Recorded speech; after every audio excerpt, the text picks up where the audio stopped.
Okay, and on to question 8, which is a lovely vector question, but I do understand why part 1 might have thrown you off a little bit, because they're asking you for the scalar product of the angle BOC, which is, if that was OB and that was OC, you're looking at this angle here. And I know why it would have thrown you off, because when you look at the vectors they've given you here, they've only given you vector OA and OB, nothing to do with vector OC. So I get how you might have been initially thrown with what you're supposed to do.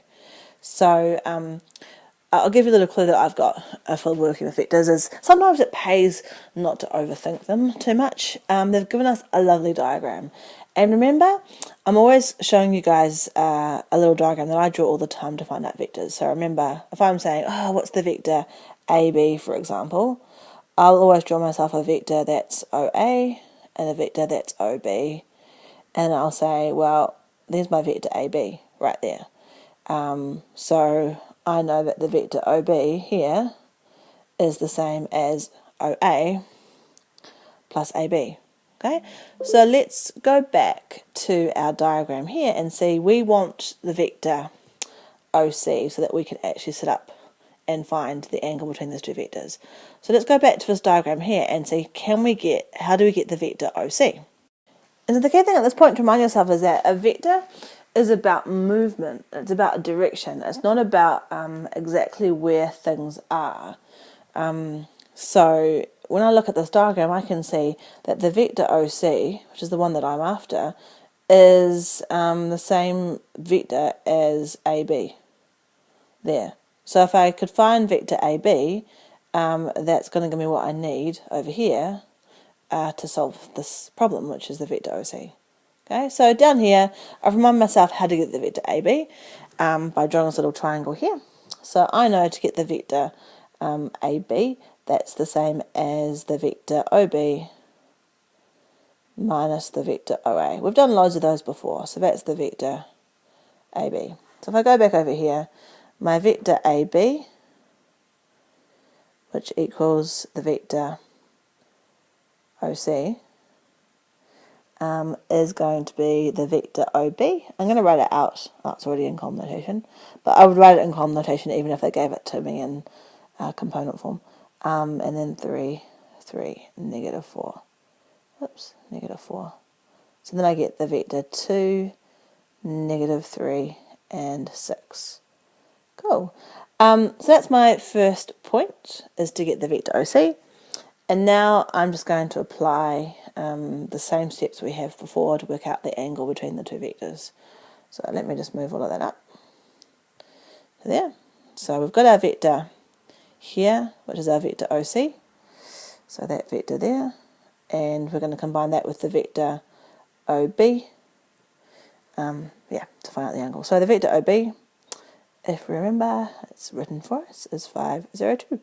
So what we're going to have to do is the cosine of this angle is going to equal the dot product divided by the magnitudes multiplied here. So the dot product, remember, is just by lining those two up, multiplying the same components together and then adding it up. So 5 times 2 is 10, 0 times negative 3 is 0, and 2 times 6 is 12. So that's 10 plus 12. So that's going to be 22 on the top.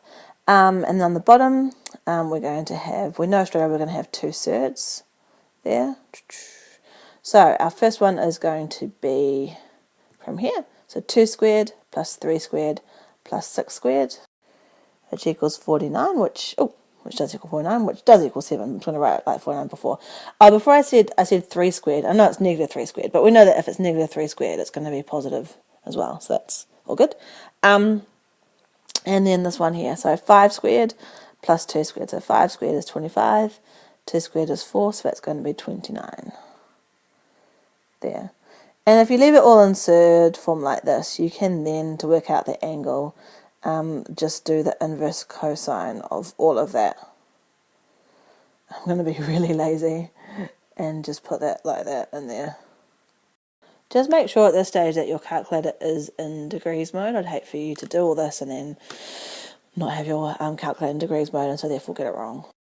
Okay, and so the angle for that equals 54.3 degrees. Remember that for rounding for angles when it's in degrees, it's always 1 dp. Yeah, so quickly on to part 2. I'm saying quickly because it's only with 2 marks, so surely it can't be that big. Find a vector which has a magnitude 3, 5 and is parallel to the vector OC. So you know already that vectors that are parallel are just the same vector. Now, as what I said before, don't think too much about vectors, but except that, remember, parallel, like you don't know where the starting point is, and so the vector will be the same vector because that vector is describing for you the direction of the direction, the movement, I suppose. So it will be the same vector. So we know what the vector OC is already. Okay, so the vector OC was the vector 2, -3, and 6. Okay, and we just need, I should say, it's the same vector or any vector. So if a vector is parallel to another vector, it will have the same type of relationship between the I, j, and k components. So, for example, if I give you an example of a vector that's parallel to OC, none of my words, it could be something like this. So 4, -6, and 12. Okay, so all I've done is multiplied all of the components by 2. They'll still have the same relationship with each other, a little bit like a gradient, I suppose. So if you had a gradient of a line as a half, you'd have the same gradient if you had 2/4 or if you had 5/10. So the 2 components, which is for this gradient, which is the change in y or the change in x, they still have the same ratio to each other, even if you scale it up and scale it down. Okay, so I hope that makes sense. Okay, so that's what we're after, but in this case here we want it to have a magnitude of 35. Okay, so what we can do is we can say I want some sort of vector that's got some sort of constant. Let's call it a, and this is my vector here, -2, 2, -3, and 6. Okay, so I'm gonna keep a out the front. Equivalent, if you really wanted to, you could put a.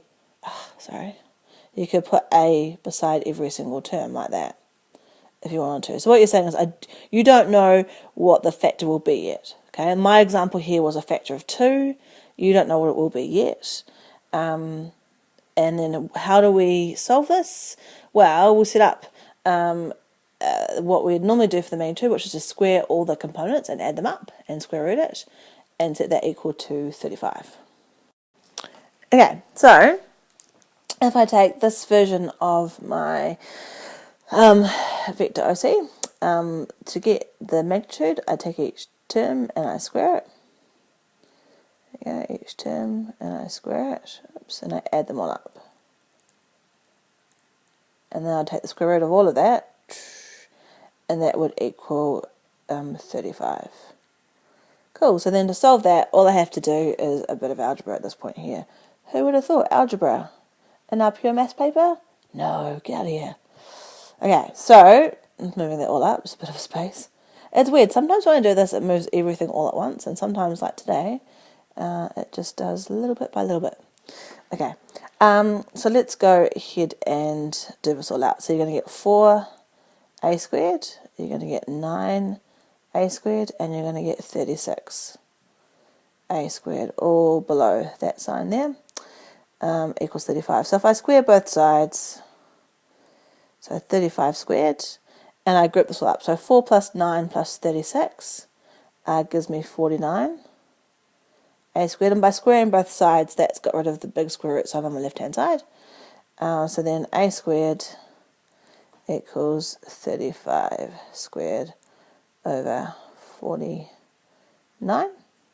So then a equals, now be careful at this stage. Now what have I done between this step and this step is I've taken the square root of both sides, but I've taken the plus or minus square root of both sides. So my answer is going to be plus or minus 5.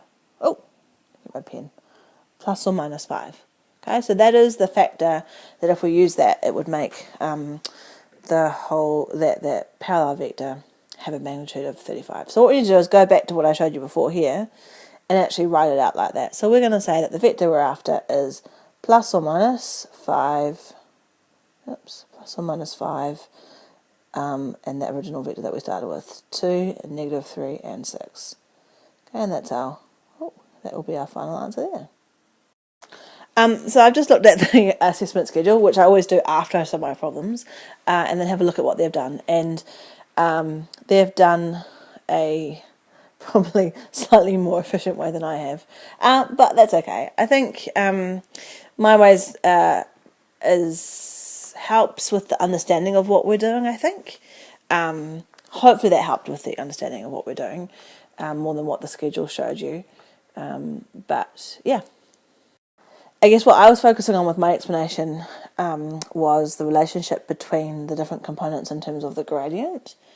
What they're saying is that, if I just move this up again as well, just so that I can just show you, just to unpack that part of the schedule. They're saying that if, let's say if I had a triangle that had a base of 1 and a height of 2, and then you're using that to work out the length of the line, right, which would be 1 squared plus 2 squared, and then square root it.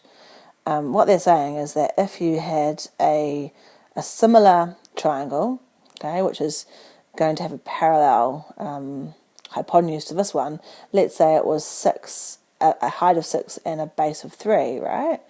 They're saying, well, okay, so that line is going to be the same, on the same slope as this one, but also the scale factor thing works, that everything in this triangle, is 3 times as big. So that length is 3 times as big, and that length is 3 times as big, and so therefore the length of that line will also be 3 times the size. Okay, so what they've done is said, well, what's the length? What's the modulus of the original vector? That's 7. Okay, what's the modulus of the vector that you want? It's 35. Oh, okay, so what's the scale factor? Oh, okay, it must be 5 then. So it must be 5 times as big. So that's the logic behind the assessment schedule. The plus or minus 5 is because that doesn't matter which direction the vector's moving in, the positive direction or negative direction, it's still going to be parallel, and it's still going to be having the modulus of that parallel vector having 35.